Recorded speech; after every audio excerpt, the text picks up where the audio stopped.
Box office దగ్గర young tiger NTR నటించిన latest movie దేవర cinema తొలి 2 రోజుల్లో ఓవరాల్ గా ఎక్సలెంట్ కలెక్షన్లతో దుమ్ము దుమారం లేపింది. కాగా సినిమా బాక్సాఫీస్ దగ్గర పూర్తి లెక్కలు వరల్డ్ వైడ్ గాను ఇంకా రావాల్సి ఉండగా 2 రోజుల్లో మంచి రికవరీని సొంతం చేసుకుందని చెప్పవచ్చు దేవర మూవీ. ఇంకా 3వ రోజు సినిమా బాక్సాఫీస్ దగ్గర సండే అడ్వాంటేజ్ తో అన్ని చోట్ల మంచి జోరును చూపెడుతూ దూసుకుపోతూ ఉంది.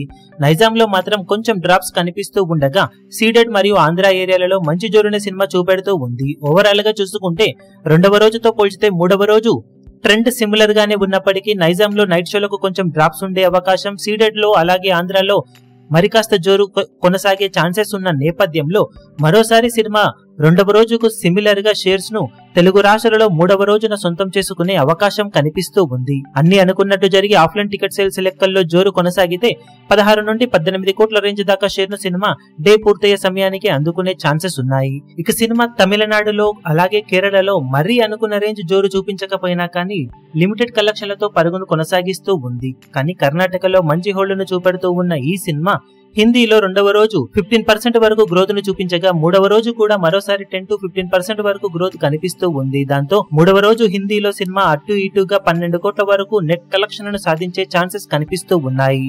ఓవరాల్ గా చూసుకుంటే 3వ రోజు ప్రజెంట్ ట్రెండ్ ను బట్టి చూస్తూ ఉంటే ఇండియాతో పాటు ఓవర్సీస్ కలెక్షన్లతో కలుపుకొని సినిమా 28 కోట్ల నుండి 30 కోట్ల షేర్ మార్క్ వైపు పరుగులు పెట్టే అవకాశం అయితే కనిపిస్తూ ఉంది. అన్ని చోట్ల ఆఫ్లైన్ టికెట్ సేల్స్ లెక్కలను బట్టి అలాగే హిందీలో మొత్తం మీద సినిమా చూపించే ఆఫ్లైన్ టికెట్ సేల్స్ జోరును బట్టి కలెక్షన్స్ ఇంకా ముందుకు వెళ్తాయా లేక ఇదే రేంజ్ లో ఉంటాయనేది చెప్పగలం. ఇక డే ఎండ్ అయ్యే టైం కి సినిమా బాక్సాఫీస్ దగ్గర సాధించే టోటల్ కలెక్షన్ల వివరాలు ఏ విధంగా ఉంటాయో చూసి మరో వీడియోలో కలెక్షన్స్ లెక్కలను అప్డేట్ చేస్తాం. ఈ వీడియో మీకు నచ్చినట్లయితే లైక్ చేయండి, షేర్ చేయండి, ఛానల్ ను సబ్స్క్రైబ్ చేయడం మాత్రం మరవకండి. ఏ చిన్న అప్డేట్ ను మిస్ అవ్వకూడదు అనుకుంటే బెల్ ఐకాన్ ను ప్రెస్ చేయండి.